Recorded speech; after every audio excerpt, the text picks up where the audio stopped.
来看美国共和党的众议员乔治桑托斯涉嫌诈欺、洗钱、佮偷用公款等13项的罪名，且早咯人已经互抓起来咯。伊是家己去自首，也毋过伊对相关的指控拢拒绝认罪，最后是以50万的美金交保。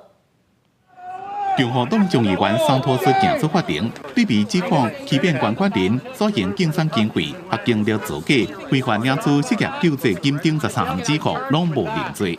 We have the information that the government wants to come after me on, and I'm going to comply. Now I'm going to have to go and fight to defend myself. The reality is it's a witch hunt.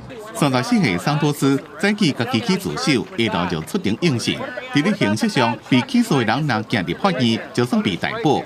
桑托斯对相关指控拢无认罪，上尾50万美金交保。若罪名成立，可能会面临20年的徒刑。伊的律师讲，桑托斯目前继续公务刑庭，要求法官予伊自由履行，也已经甲护照交出。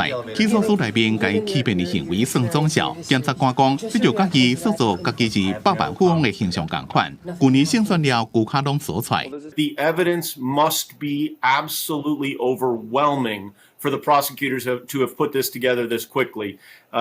This does not bode well for Representative Santos. 桑托斯甲政治现金用伫咧私人使用，买名牌服装，用现金付信用卡的费用。伊也非法申请原本应该发予因为疫情无投入的纽约人失业救济金。伊伫去年11月一当选，就互人逼讲伊学经历甲家庭背景拢是假。